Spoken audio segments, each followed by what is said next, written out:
Ayan, buksan na natin. This is from Mom Jenke, All Shop.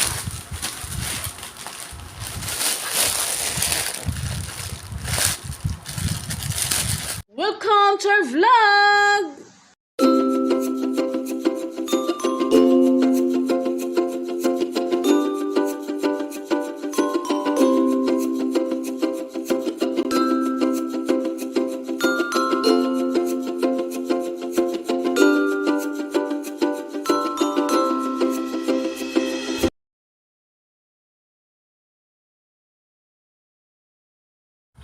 Hello everyone! Good afternoon! Good afternoon!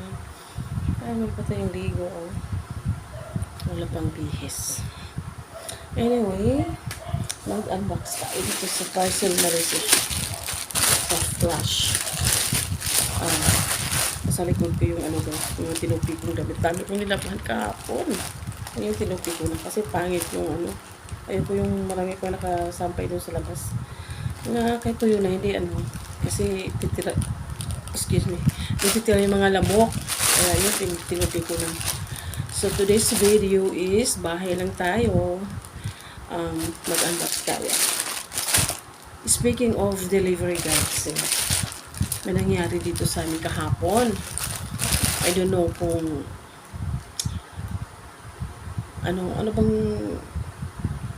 ano ba i-start. Anyway, ginising ako ng brother-in-law ko. So, ate, may delivery nagre-reklamo kasi nakagat daw ng aso. Yun. So, nakagat siya ng aso. Paano nakagat ang aso? Di parang parang, di bumangon ako. Tapos, syempre, bumaba ako. Ayun, may na sa labas. May kasama siyang taga-barangay Tano daw yun. Kaharap na yung isa kong brother-in-law. Yun yung, nagtanggap ng parcel kasi parcel niya yung diniliver.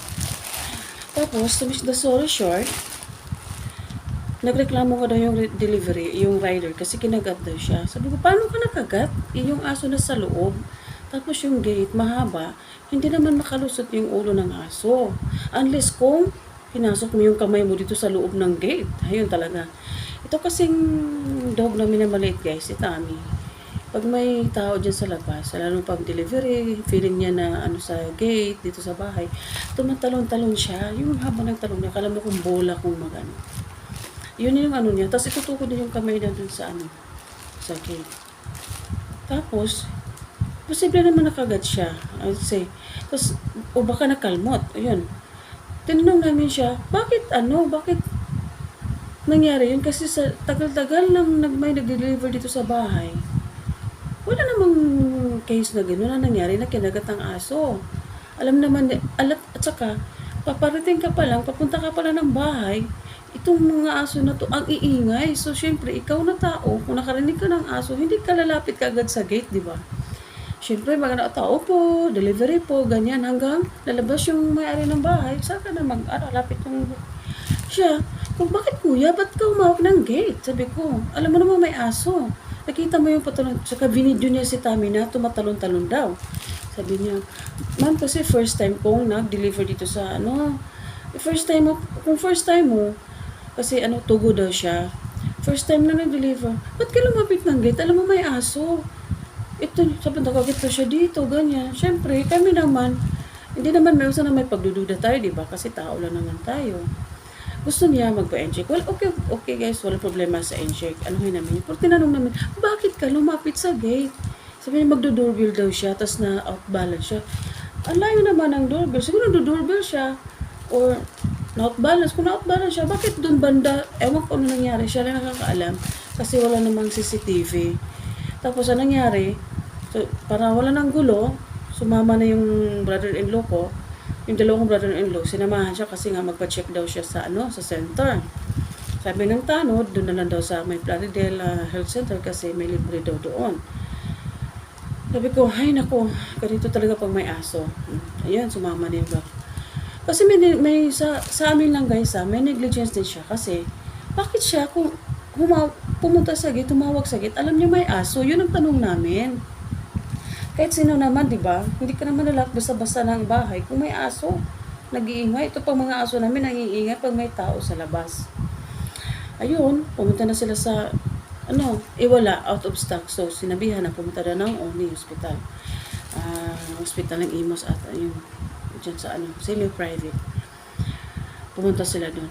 So, may daw doon, anti-rabies 1-3. So, sabi ng doktor, maghanap kayo ng pwede mag-half dito para half na yung babayaran mo at Buti na lang, may isang may senior na naghahanap ng kalahati. Yung hati daw sa injection niya para konti na yung babayaran. So, yun.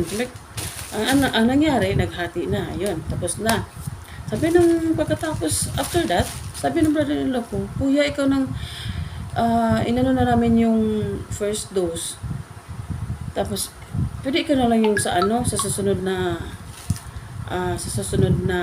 injection. Kasi, alam mo naman kuya na, oo nga, kami may aran ng aso, pero ikaw rin, bakit ka kasi ganun, gito, ganyan na, nag-explain yung brother-in-law ko. Ayaw kumain yung rider, kasi nga, sa amin daw lahat. Tapos nga, anong nangyari? Kasi nga, pinablatter ng rider. Ito pa guys nung siya sa, nag-deliver siya sa parcel, hindi niya sinabi sa brother-in-law ko na, Sir, parang nakagat ako ng aso niyo. Dapat ganun, di ba? Nakagat siya, dumiretso siyang barangay, nagtaka na lang kami, bumalik siya dito, may kasama na siyang tanod. Dapat nung pagbigay niya ng parcel, Sir, brother, parang nakagat ako ng aso niyo kasi napahawa ko sa gate niyo. Dapat ganun yung ginawa niya. Dumiretso sa barangay, wala kaming kaalam-alam. May barangay na pumunta dito kasama niya. Yun ang nangyari. Doon kami ano nangyari? Parang naano na kami. Ba't hindi mo sinabi sa amin kaagad kanina? Umalis ka pa. Di ba? Siyempre, nag-isip ka, baka nakagat sa ibang bahay, ganito, ganyan, di ba? Pero mukhang mabait naman si kuya. Anyway, yun. Nagpabarangayan na sila. Tapos, nagdiskusyon na doon. Hindi ko na alam kung anong dinigusyon kasi naiwan ako sa bahay. Tapos, anuhan nila doon. Okay, sabi nung barangay captain na, Kuya, may ka din naman, may negligence ka. Alam mo may aso, ba't ka lumapit sa... Tsaka yung aso, okay. Sabi ng brother-in-law ko, babayaran namin lahat ng injection ng yung mga dose, kasi for topok daw yung sa anti-rabies. Basta pag nakalabas yung aso namin at kinagat ka, nasa loob na naman yung aso, ba't ka lumapit sa gate? Ba't ka humawak sa gate? Yun ang namin. Kasi kung na-outbalance siya, marami namang nagdo-doorbell dyan na mas maliit pa sa kanya. Hindi naman, pwede naman pumunta dyan. Ewan ko, ano nangyari? Wala kasing CCTV guys Yun ang pag wala CCTV. So, yun na nga, parang kumampi yung namin. Kasi nga, as una ng parang na sana yon. Biglang napaisip na tatawag daw na sa CCTV. Magtatanong daw sila kung ano ang doon. Naku, ang sabi ng CCTV, kasalanan daw ng may-ari ng aso. Lahat daw ng in-explain naman daw ng kapitan na nangyari. So, kung ganun, kung papasokin ka ng tao, papasokin ng kung hindi mo kilala, tas siyempre, yung mga aso, alam niyo yun, territorial yun. Pagkakagatin ng aso, kasi hindi na kilaling pumasok o magnanakaw. Pag nakagat, tayo ang magpapa-injection sa kanila kasi tayo may-ari ng aso. Ganun ba yun? Pero, okay lang naman sa amin guys, na pa-injection. Parang stress out ba? Parang nilabas na namin yung as owner ng aso. Kasi siguro nga, na-outbalance si kuya, napakapit siya sa gate. Pero malayo naman yung gate. Ewan ko ano nangyari, siya lang nakakaalam. Tapos, ayun nga, napag-usapan na, second dose, 15. Maghanap daw siya siya naman sabi na maghanap daw siya ng libre. Tapos, pag wala daw, kasi nga, yung katulad dun sa Plaridel, wala daw stock. Bakit ba ganun pag-public? Parte mo lang stock. Pero sa private, ang dami doon. Dapat may din sila sa... Kasi mas marami ang... yung mga... Alam mo na. Yung can't afford. Mas... Yung ibabayad mong injection, ilang kilong bigas na yun, di ba? Dapat ganun din man. Sa private sila. Private. Andun, maraming stocks doon ng anti-rabies. Sa wala. Ewan ko. Tapos yun na nga, sabi niya, pero kailan na videohan para... Parang tumulong na rin siya sa amin. Pero... Parang masama, nakakasama ng loob na sabi ng CCTV, kasalanan pa rin na may-ari. Kasalan sana kung Bukas yung gate, nakalabas yung aso, kinagat yung rider, di ba ganun? Eh, nasa loob lang ng bahay, sarado yung gate, patalon-talon, siyempre yung aso, yung territorial, patalon-talon, patalon. Sabi niya, nakagat siya. Let's say, nakagat siya. May mga kalmot-kalmot. Yung kalmot niya, patagal na ata yun kasi parang nag-itim-itim na. Tapos, kagat, imposible naman kung kagat kasi, ewan ko, siya na nakakaalam, sa Lord lang nakakaalam lahat kung anong nangyari kahapon. Pero yun na nga, kung hindi na siya makahanap ng libreng injection, magme-message daw siya sa brother-in-law ko, tsaka sasamahan siya sa ONI. Maghahanap naman ng dun, baling hahati dun sa gamot. 650 din, 750 din yun guys, kasi 1.3 yung per vial. Kaya, sana naman baguhin yung hindi ko gusto kong kasapin yung certificate. Bakit ganun? Oo nga, may-ari kami ng aso. Paano kung may papasok nga na hindi mo kilala, biglang papasok ng bahay, kakagatin ng aso, o magnanako, ganyan. Kasalanan din ba na may-ari yun ng aso, di ba? Yun ang tanong namin na parang hindi kami maka-move on, kumbaga. Alam namin, responsibility ng may-ari kung makakagat yung aso natin. Pero yung that case, depende naman siguro sa case, di ba? Pero si kuya naman, naawa naman sa kanya kasi nagde-deliver siya, lang naman yun. Pero may binalita yung sister-in-law ko na maghati. Ewan ko kung kasi hindi na ko parang, ewan ko, basta yun lang, yun yung namin. Naano kasi ako sa parcel. Na naghahatid siya ng parcel ng brother-in-law ko. Wala din namang CCTV. Nakikiano sana kami sa kapitbahay. Kung may CCTV sila. Kaso doon sa harap yung CCTV nila, wala din. Kasi yung gilid nila, harap namin. Yung CCTV namin, hindi rin naka-on. Ayun. Yun ang napalapag. I-on na namin pag maalis. Para namin yung mga aso kung anong mga pinagagawa nila, ganyan. Pero anyway, nasettle na. Gusto ko lang ilabas yung bakit ganun yung certificate, ganyan. Kasalanan ng yung kapitan nga, naintindihan naman ng kapitan na negligence nga ng rider. Kasi nga, bakit siya humawak sa gate? So, dinami-dami yung rider na nag-deliver dito, AJ&T, Flash, ano pa ba yung mga Shopee, ganyan. Walang nangyari ganun kasi hindi sila lalapit sa gate kasi nga nasa malayo pa sila. Delivery. Yung mga aso, taho lang tayo, ang iingay na ng mga aso. So, ikaw na nagdi-deliver, lalapit ka pa ba sa gate? So, doon ka magtatawag sa labas. O, may doorbell. Pwede namang, ewan ko kung anong ginagawa ni Kuya kahapon kasi first time niya daw niyang pumasok dito sa lugar namin na nagpapaalam pa daw siya sa guard, ganyan. Siyempre, tsaka pa nasa mga 20s pa siguro yun si rider. Kaya wala namang problema sa amin na magbabayad. Pero na naman yun kasi yun na doon kami na sa CCTV. At next time mga rider, naman pag may aso, wag basta lalapit sa gate. Kasi malay mo kung di ba, hindi natin alam na siguro sabi ng asawa ko, baka pinasok yung kamay niya o kaya nilalaro niya. Uy, cute ng aso kasi maliit nga yung namin, yung maliit yung daw sa kanya, nakakagat. Baka niya, ganun din yung isip ng iba nung nagsishare kami.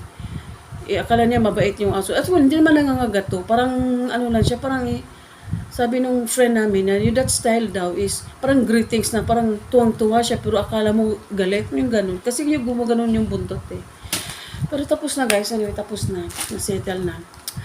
First dose, second dose niya sa 15. Tapos kailan ba yung pang third? Tapos fourth is tetanus daw. Ganyan. Ay, nako. Hindi, ko lang yung nangyari kahapon. Kaya yun, mag-unbox na tayo dito sa, sa Flash. Ayan, buksan na natin. This is from Ma'am Jenke, All Shop.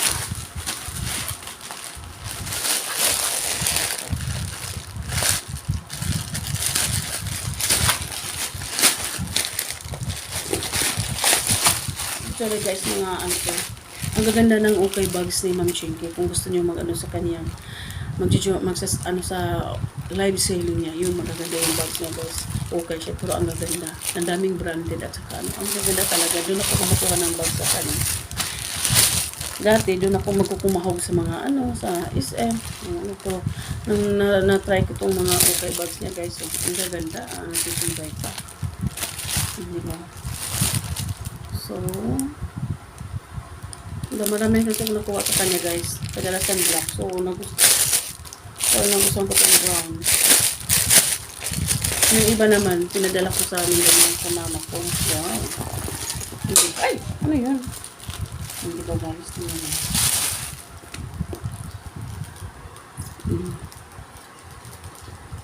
Diba? Lakas maka-sauce.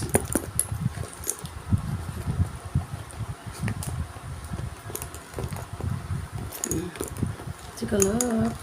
Diba? Wow. Ito ko na. Linisan ko lang ito mamaya. Diba? Ang ganda guys. Ay. Diba? Ay. Yun lang. Okay, yun. Nalinis na. Kahapon dami kong nilabahan guys. Diyos ko. Nabisita pa akong yung buwan ng natin. Lalaw. Kaya gusto ko nang tumigil sa may pa pala. Kinuntinyo ko na lang yung ko. Pag nalaba ko, kasi dami namang labahin. Kailangan na gusto ng mga pantalon niya. Ako kasi guys, kahit naka-washing yung pantalon, pinabrush ko pa kasi, alam mo na may mga lalaki, malimit. Gusto suot ng tigi-isa. Sa isang linggo, kailangan ibalik-balik pa nila yung pantalon nila. Yun. Kaya feeling ko madumi. Kaya nabrush ko talaga siya pag nilalabahan ko. May bululoy din pala siya kasi nakaganyan. Ang ganda ang furnace. Wow. Ganda siya guys. Di practical guys. So, para sa akin dati doon talaga ako bumibili. Pero ngayon, ito, halagang 220. Ang ganda diba? Antitibay pa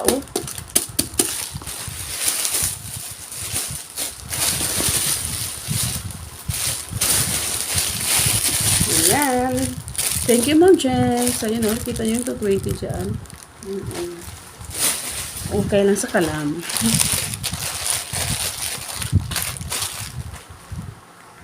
A few moments later.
out.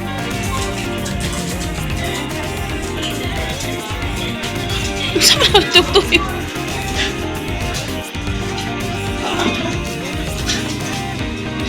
Uy!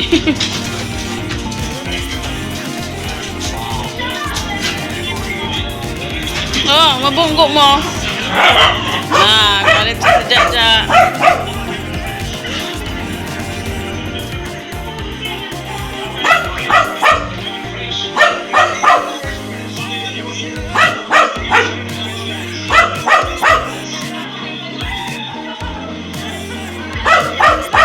Kalikchi, kaya kalikchi. On the stairs, there were these two girls. Yeah. Isn't that who they came over? I said, they didn't even give a shit. Baba na daw lang. Beautiful face, you know. Emotional, damn it. After the barber, It's late evening guys. Kumusta kayong lahat? Lalabas kami ngayon ni Mr. Mag 12 PM na ata. Pupunta kami dun sa sa 24 hours na nagbubukas dun sa may palengke. Bili kami ng bigas. Kasi bukas mainit na guys. Tsaka trabaho si Mr. Ako lang mag-isa. Bigat kaya magbili ng bigas. Mga ilang kilo. Kasi hindi ka naman pwede bibili 1 kilo. Alkanse kumbaga. Kaya yun, lalabas kami ngayon. Nakatulog kasi si Mr. Siguro mga 3 hours. Nakatulog siya galing work. Kasi nga sobrang traffic. Napagod siya sa sa katrapikan doon ba ng Paranaque. Puro chika ngayon ang vlog natin, ang video natin. Di ba? Ayan. TV guys, walang katao-tao na. Sobrang tahimik. Ayan. Palabas na kami ng subdivision guys. Pero alam niyo dito sa Maynila. Cavite pala. Kahit Cavite may pare-pareho lang. Sa loob ng subdivision, tahimik. Parang wala ng tao. Pero paglabas mo ng doon, parang hindi natutulog itong mga tao. Actually ngayon guys, iba na dati, parang nakakatakot lumabas, kaya hindi na. Pero hindi pa rin magkumpiyansa. Ayan may pa nga may joyride, mga grab, ganyan. Malaking tulong din itong mga to guys pag wala kang masakyan. Pero ingat pa rin pag sumasakay ng mga ganyan kasi patuloy nung nagpatulfo. Munti ka na siyang ma-rape. Nakita mo yung loves? Yung sa Tulfo? Oo, yun. Kaya ingat-ingat din pag ba't naman kasi nag-inom. Alam namang babaeng tao nag-iinom. Pero karapatan namin mag-inom. Pero pag sa labas mag-iinom, ba yung sa uwi, mag-grab ka, di. Ito naman nakasakay naman naman yakes. Ayun. Ayun ako. Ambrot. Kaya, ayan. Dito na tayo sa highway. May mga tricycle pa. 24 hours yung tricycle dito, guys. Kaya no worries pag nagabihan kayo sa pag-uwi. Si brother-in-law, gabi na rin nakauwi kasi nag-OT ata. Nag-tricycle na siya, hindi na siya nag-text kasi siguro sa isip niya tulog yung kuya niya. Tulog kasi sinusundo ni Mr. yun pag nauwi. Sayang din kasi yung pamasahe niyang tricycle guys. 35 to 40 depende sa driver yun. Kung nag-jeep 13. Kasi 13 pesos na yung jeep ngayon. Tapos bababa siya sa gate, maglalakad ba siya na medyo malayo rin kasi nasa dulo nga kami. Kaya sinusundo siya ng yung baby niya. Yung money baby nila guys, mahal ng mga kapatid niyan. Kahit ganito yun. Medyo mga ganyan. Ayun, nasa highway na tayo. Sana bukas guys. Yung sinasabi kong tindahan. May nakasunod na Sabi niya kasi dati hanggang daw siya, 24 hours daw sila. Nakabili kami minsan. Kaya doon tayo bibili. Babalik tayo doon. Yung bakery na yan, 24 hours din yan. Yan, yan. Bukas pala. Ay, saan ba kadugdug? Oy, itong dugdug na to. Pati mga dito, gloves, oh. Bukas na rin. Nakabili nga ng sibuyas sa kabawang. Wala ko dun.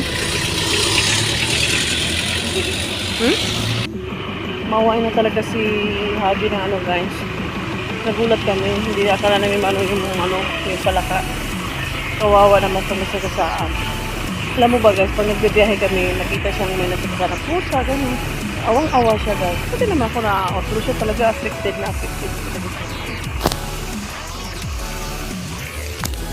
So guys, nakabili nga kami ng 5 kilong bigas. 5 kilo.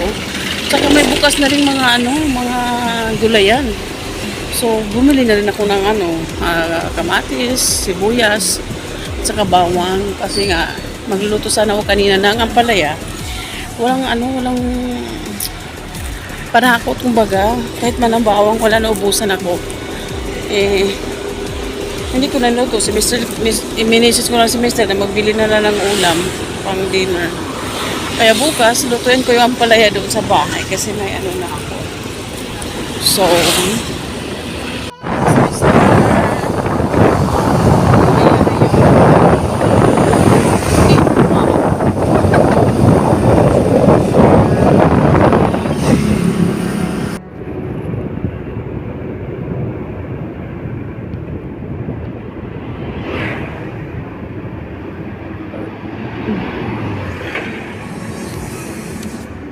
Lupa akong gibili ng camera ganyan kapag video ko. Hindi ba? May jeep.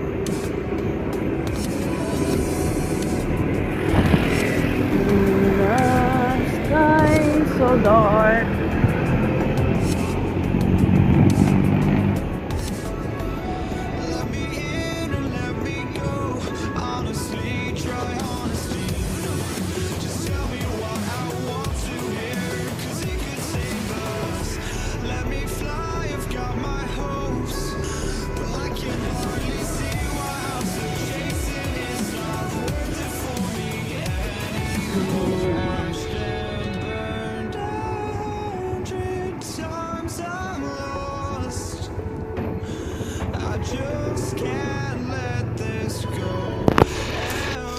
Akalain mo, ganitong oras, pwede na tayong bumili ng mga gulay doon.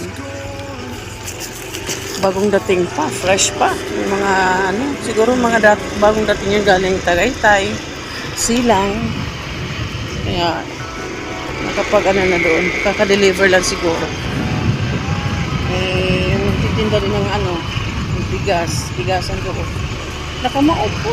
Open na rin sila ng 24 hours. Talagang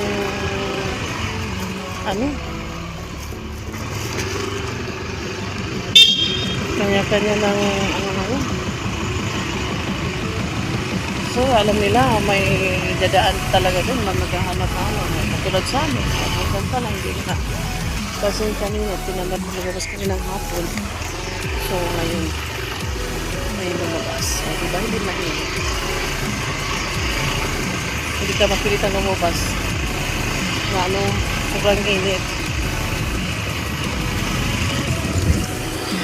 Kaya yun, thank you for watching guys sa mga video namin. Thank you. Parang iniwanan ng tagal excuse me dyan. Diyan na itong may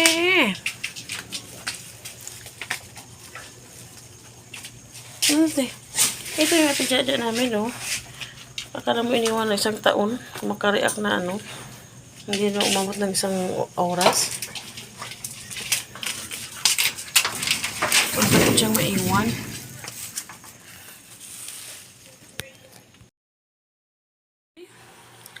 Bakit?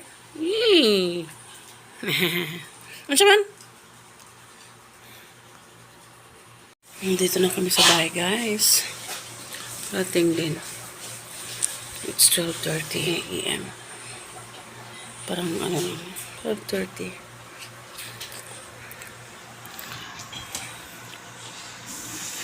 So thank you guys for watching our videos. As I said, hindi namin kayo kilala isa-isa. Salamat sa pag-subscribe. Please continue to watch our videos. Please like and share.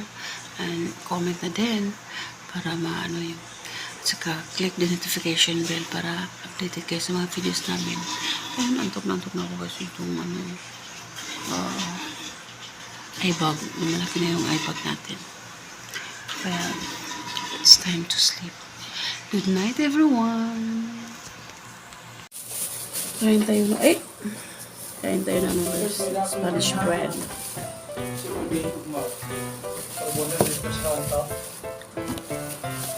The Spanish bread.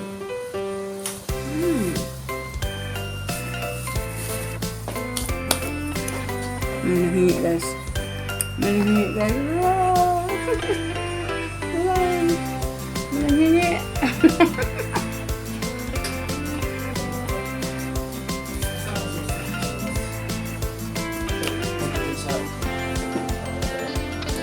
Hindi daw ulit ang suna mo kuya.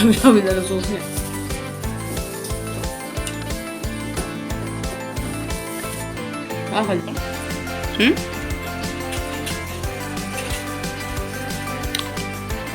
Kainin mo ha. Dito cookies.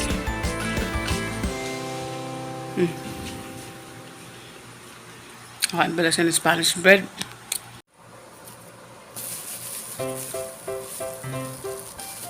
Binili ko at sinili niya brother-in-law.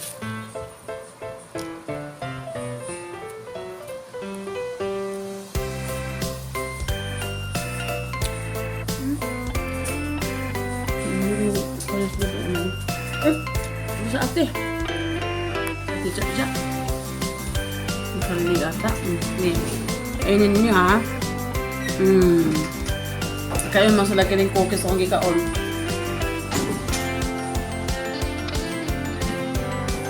Dala na yung mga cookies. Gusto niyo ito ha? Ito cookies.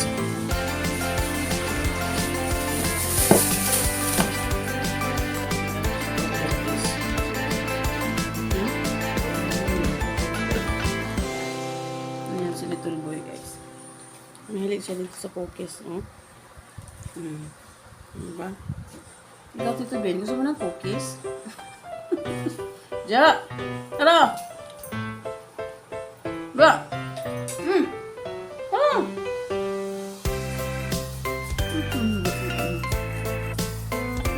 Cookies na.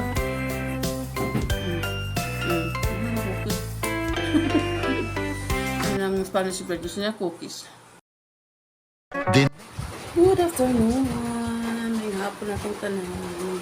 Still, tapos ko lang maglaba guys. Kasi naglaba ko. Kasi bukas Sabado, baka kasi brother-in-law maglalaba. Magkasabay-sabay. Kaya nauna na ako para maglaba man ako sa kasi Tuesday na yung time sa paglaba ko. Kasi pag Sunday, Monday, day off ni Mister. Kaya hindi mo tayo maglaba para makapag-banding naman, diba? Kung ano.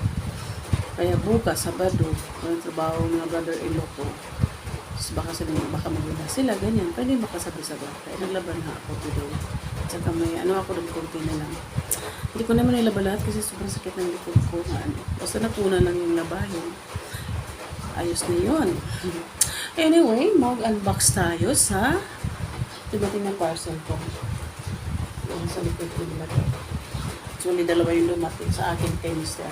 Ito yung sa akin. Sina-check ko siya kahapon. Parang nasa China. Ano pa ata? Just arrived daw from yung parcel sa China. Sa China daw ito galing. Akala ko hindi pa kaya parang nawala lang sa isip ko. Tagal pa naman akong bumaba. Ito, i-unbox natin. Tingnan natin kung ano. Ano yung pagkaano nyo guys, oh. Bolta nyo. Basta bolta. Ano lang. Umuulan guys.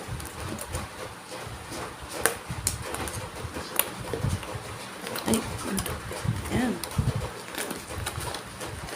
Nag-order kasi ako ng ano guys. Eyeglass. Yung ano lang, pag nagra-rides kami ni Mr. Photochronic daw na ano, anti-radiation, ganyan. Nagandahan ako sa ano niyan. Tsaka sa feedback, maganda. Ito guys, so. Ano lang to, naka-sale kasi nasa, dapat ano to, 200 plus ba yun? Nakuha ko na lang sa, ano to, 150. Pag ano lang, paggabi. Parang maganda guys. Tingnan natin kung bagay. Maganda kasi yung feedback niya doon. Wow! Maganda siya guys.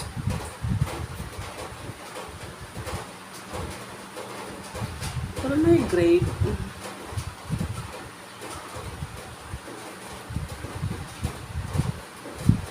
Kulay brown kasi yung ano ko. Kasi na ano rin yung black. Diba? Maganda siya guys. Magaling. Tsaka ano siya, medyo mabigat. Ayan. Para may papalit na yung isa kong ano sa patanggalin natin tong nakamarkang ito. Ayan guys. Diba maganda siya? Yung kulay niya, kakulay ng heels ko. May ganun.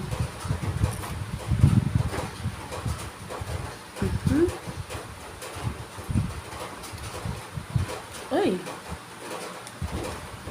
Ito na rin kanina. Ito bigas. Yan na pala eh. Madali lang palang tanggalin. Ba't kanina na ano? Ayan, natanggal na siya. Isuot natin ulit.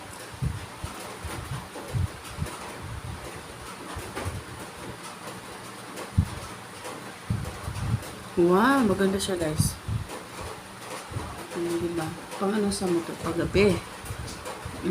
Parang na-fit din yung ano ko. Pangukang ilong.